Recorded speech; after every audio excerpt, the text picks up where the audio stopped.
ತಾಲೂಕ್ ಜಾಸ್ತಿ ಆಗ್ತಾ ಇದೆ, ಜಿಲ್ಲೆ ಜಾಸ್ತಿ ಆಗ್ತಾ ಇದೆ, ಯೋಜನೆಗಳು ಜಾಸ್ತಿ ಆಗ್ತಾ ಇದೆ. ಬಹುಶಃ ನಂಜಯ್ಯಮಠ ಸಾಹೇಬರು ಕೂಡ ಇಲ್ಲೇ ಇದ್ದಾರೆ, ಸರ್ಕಾರದ ಪ್ರತಿನಿಧಿಗಳಿದ್ದಾರೆ. ಇವತ್ತು ಸರ್ಕಾರ ಯಾವುದೇ ಸರ್ಕಾರಗಳಿರ್ಲಿ ಖಾಲಿ ಹುದ್ದೆಗಳನ್ನ ಭರ್ತಿ ಮಾಡ್ತಾ ಇಲ್ಲ. ಇವತ್ತೇ 2,63,000 ಹುದ್ದೆಗಳು ಖಾಲಿ ಆಗಿ ಇವತ್ತೇ ಆಗಿದ್ದಲ್ಲ.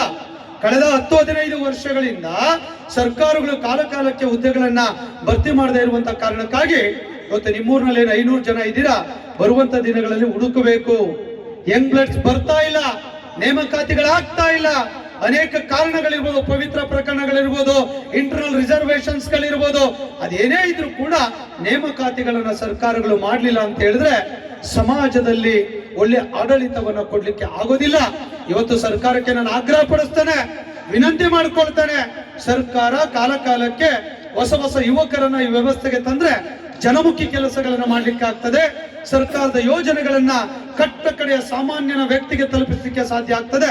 ಆ ಕೆಲಸವನ್ನ ಮಾಡಬೇಕಾಗಿರೋದು ಸರ್ಕಾರದ ಜವಾಬ್ದಾರಿ ಆಗಿದೆ. ಆ ಕೆಲಸ ನಿರೀಕ್ಷಿತ ಮಟ್ಟದಲ್ಲಿ ಆಗ್ತಾ ಇಲ್ಲ, ಆ ಕೆಲಸವನ್ನ ಮಾಡಬೇಕು. ಇವತ್ತಿನ ಸರ್ಕಾರ, ಸನ್ಮಾನ್ಯ ಮುಖ್ಯಮಂತ್ರಿಗಳಾಗಿರುವಂತಹ ಸಿದ್ದರಾಮಯ್ಯನವರು, DK ಶಿವಕುಮಾರ್ ಅವರು ಏನವರ ಮ್ಯಾನಿಫೆಸ್ಟೋದಲ್ಲಿ ಹೇಳಿದ್ದಾರೆ, ಪ್ರತಿ ವರ್ಷ 1 ಲಕ್ಷ ಹುದ್ದೆಗಳನ್ನ ನಾವು ಭರ್ತಿ ಮಾಡ್ತೇವೆ ಎನ್ನುವಂತ ಮಾತನ್ನು ಹೇಳಿದ್ದಾರೆ. ಕಳೆದ ಅಧಿವೇಶನದಲ್ಲಿ 52,000 ಹುದ್ದೆಗಳನ್ನು ಭರ್ತಿ ಮಾಡ್ಲಿಕ್ಕೆ ಕೂಡ ಆದೇಶವನ್ನು ಮಾಡ್ತು. ಅದು ಕೋರ್ಟ್ಗೆ ಹೋಯ್ತು, ಅದು ಮತ್ತೆ ಈಗ ಪರ್ಮಿಷನ್ ಸಿಕ್ಕಿದೆ, ಅದು ಬೇರೆ ಬೇರೆ ವಿಚಾರಗಳು. ಹಾಗಾಗಿ ಆ ಖಾಲಿ ಹುದ್ದೆಗಳನ್ನು ಭರ್ತಿ ಮಾಡುವಂತ ಕೆಲಸಗಳಾದ್ರೆ ಇವತ್ತು ಅನುಕೂಲ ಆಗ್ತದೆ.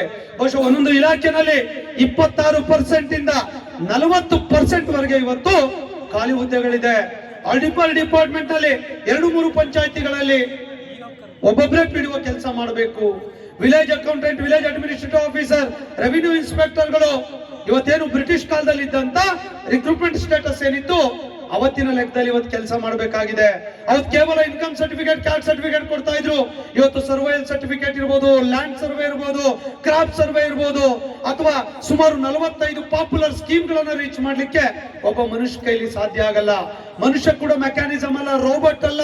ಇವತ್ತು ಟೆಕ್ನಾಲಜಿ ಎಷ್ಟೇ ಮುಂದೆ ಬೆಳೆದ್ರು ಕೂಡ ಪ್ರಾಕ್ಟಿಕಲ್ ಆಗಿ ಫೀಲ್ಡ್ಗೆ ಹೋಗ್ಬೇಕಾಗ್ತದೆ. ಆ ಕಾರಣಕ್ಕಾಗಿ ಇವತ್ತು ವೈದ್ಯಕೀಯ ಇಲಾಖೆ ತಗೊಳ್ಳಿ, ಡಾಕ್ಟರ್ಸ್ಗಳು, ಇವತ್ತು ನಾವು ಆರ್ಟಿಫಿಷಿಯಲ್ ಇಂಟೆಲಿಜೆನ್ಸ್ ಟೆಕ್ನಾಲಜಿ ಬಗ್ಗೆ ಮಾತನಾಡ್ತೇವೆ. ಇರ್ಬೋದು ಆಡಳಿತ ವ್ಯವಸ್ಥೆಯಲ್ಲಿ ಮಾತನಾಡಬಹುದು, ಅಲ್ಲಿ ಯೋಚನೆ ಮಾಡೋಣ. ಹೋಗಿ ಇಂಜೆಕ್ಷನ್ ಕೊಡುವಂತ ಕೆಲಸವನ್ನ ಆರ್ಟಿಫಿಷಿಯಲ್ ಇಂಟೆಲಿಜೆನ್ಸ್ ಟೆಕ್ನಾಲಜಿ ಮಾಡ್ಲಿಕ್ಕೆ ಸಾಧ್ಯ ಇಲ್ಲ. ಯಾರೋ ಒಂದು ಕ್ರಾಪ್ ಸರ್ವೆಯನ್ನ ಮಾಡಬೇಕು, ಫಿಸಿಕಲ್ ಆಗಿ ಹೋಗಿ ಇನ್ಸ್ಪೆಕ್ಷನ್ ಮಾಡಬೇಕು, ಅಗ್ರಿಕಲ್ಚರ್ ಆಫೀಸರ್ ಹೋಗಿ ಮಾಡಬೇಕಾಗ್ತದೆ. ಸೊ ಹೀಗೆ ಆಡಳಿತ ವ್ಯವಸ್ಥೆಯಲ್ಲಿ ನಾವೆಷ್ಟೇ ಜ್ಞಾನ, ವಿಜ್ಞಾನ, ತಂತ್ರಜ್ಞಾನದ ಆವಿಷ್ಕಾರಗಳು ನಮ್ಮ ನಡುವೆ ಬಂದರೂ ಕೂಡ ಇವತ್ತು ನಮ್ಮ ಫಿಸಿಕಲ್ ಪವರ್ ಏನಿದೆ, ಮ್ಯಾನ್ ಪವರ್ ಏನಿದೆ, ಇವತ್ತಷ್ಟೇ ಅನಿವಾರ್ಯತೆ ಇದೆ ಎನ್ನುವಂಥದ್ದು ಕೂಡ ತಮ್ಮ ಗಮನದಲ್ಲಿರಲಿ.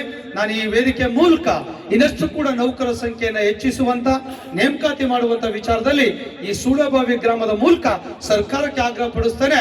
ಹೊಸ ಯುವಕರು ಅನೇಕ ಜನ ಉದ್ಯೋಗಗಳಿಲ್ಲದೆ ನಿರಾಶ್ರಿತರಾಗಿದ್ದಾರೆ. ಅವರ ಶಿಕ್ಷಣಕ್ಕೆ, ಅವರ ಬದುಕಿಗೆ, ಅವರ ಬೆಲೆಗಳು, ಮೌಲ್ಯಗಳು ಸಿಗಬೇಕು ಅಂತ ಹೇಳಿದ್ರೆ ನೇಮಕಾತಿಗಳಾಗಬೇಕು. ಜೀವನದಲ್ಲಿ ಸರ್ಕಾರಿ ನೌಕರಿ ಬೇಕು ಅನ್ನುವಂತ ಆಸೆಗಳು ಕೂಡ ಅವರ ಬದುಕಿನಲ್ಲಿ ಇರ್ತದೆ.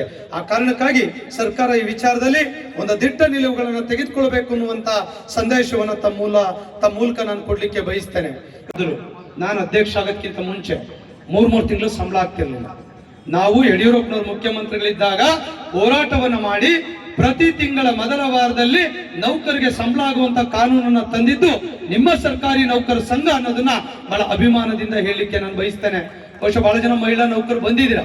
ಚೈಲ್ಡ್ ಕೇರ್ಲಿ 6 ತಿಂಗಳುಗಳ ಕಾಲ 2021ರಲ್ಲಿ ಯಡಿಯೂರಪ್ಪನವರು ಬಜೆಟ್ ಮಂಡಿಸ್ತಾರೆ. ಸರ್ NPS ಅಬಾಲಿಷ್ ಮಾಡಬೇಕು ಅಂತ ಆರ್ಡರ್ ಮಾಡಿಸ್ಲೇಬೇಕು ಬಜೆಟ್ ಅಲ್ಲಿ ಅಂದ್ರೆ ಆಗಲ್ಲ ಕಣಯ್ಯ, ಹೆಣ್ಮಕ್ಳಿಗೆ ಏನಾದ್ರು ಒಂದು ಕೆಲಸ ಮಾಡ್ಕೊಡ್ತೀನಿ ತಗೊಂಬಂದ್ರು. ನಾನು ಯೋಚನೆ ಮಾಡಿ ತಗೊಂಡೋದೆ. ಸರ್, ಮಹಿಳಾ ನೌಕರರಿಗೆ ಸಣ್ಣ ಮಕ್ಳನ್ನ ಕೇರ್ ಮಾಡ್ಲಿಕ್ಕೆ ಒಂದು 6 ತಿಂಗಳುಗಳ ಕಾಲ ಸಂಬಳ ಸಹಿತ ರಜೆ ಕೊಟ್ಟರೆ ಅನುಕೂಲ ಆಗುತ್ತೆ ಅಂದ್ರೆ 2 ದಿನ ಬಜೆಟ್ ಬಂತು. ಅದೇ 2022ರ ಬಜೆಟ್ ಅಲ್ಲಿ ಘೋಷಣೆ ಆಗಿ ಆದೇಶ ಆಗಿ ಇವತ್ತು 6 ತಿಂಗಳುಗಳ ಕಾಲ 180 ದಿನ ಅಂತ ಹೇಳಿದ್ರೆ ಅವರೇಜ್ 5 ಲಕ್ಷ ಸಂಬಳ ರಜೆ ಕೊಟ್ಟು ಮಕ್ಕಳನ್ನ ಕೇರ್ ಮಾಡ್ಲಿಕ್ಕೆ ಇವತ್ತು ಸರ್ಕಾರಿ ಆದೇಶವನ್ನ ಮಾಡಿದೆ. ಅದು ಸಂಘಟನೆ ಒಂದು ಪ್ರಯತ್ನ ಅನ್ನುವಂಥದ್ದನ್ನ ಹೇಳಲಿಕ್ಕೆ ಬಯಸ್ತೇನೆ. ಬಹುಶಃ ಟೀಚರ್ಸ್ ಬಹಳ ಜನ ಇದ್ದೀರಾ, CL ಗಳಿರ್ಲಿಲ್ಲ. ಯಾರೋ ಗೊತ್ತಿಲ್ಲ, ನಮ್ಮ ಪುಣ್ಯಾತಮರು ಕೆಲವರು ಕ್ಯಾಬಿನೆಟ್ ತರಿಸ್ಬಿಟ್ರು. ಟೀಚರ್ಸ್, ಆರೋಗ್ಯ ಇಲಾಖೆ ಅವ್ರದೆಲ್ಲದನ್ನು ಕೂಡ 15 CL ಇರೋದನ್ನ 10 CL ಗಿಳಿಸ್ಬಿಟ್ರು. ನಮಗ್ ಗೊತ್ತಿಲ್ಲ, ಸರ್ಪ್ರೈಸ್ ಸರ್ಕಾರ ಆರ್ಡರ್ ಮಾಡ್ಬಿಡ್ತು.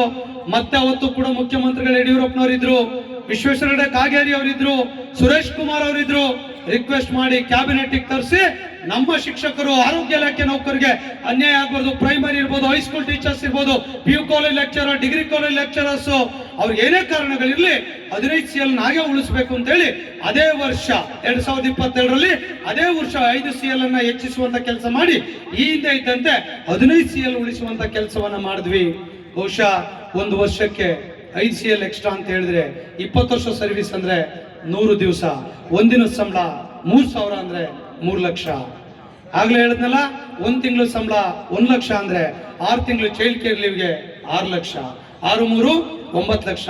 ಕೋವಿಡ್ ಸಂದರ್ಭದಲ್ಲಿ 4 ಲಕ್ಷ, 14 ಲಕ್ಷ. ಯೋಚನೆ ಮಾಡಿ, ಸಂಘಟನೆ ಎಂತೆಲ್ಲ ಕೆಲಸ ಮಾಡಿದಿರಿ ಊಹೆ ಮಾಡ್ಕೊಳ್ಳಿಕ್ಕೆ ಕೂಡ ಸಾಧ್ಯ ಇಲ್ಲ. ಇವತ್ತು ಕಿಡ್ನಿ ಕ್ಯಾನ್ಸರ್ ಪೇಷಂಟ್ ಎಂಪ್ಲಾಯ್ಸ್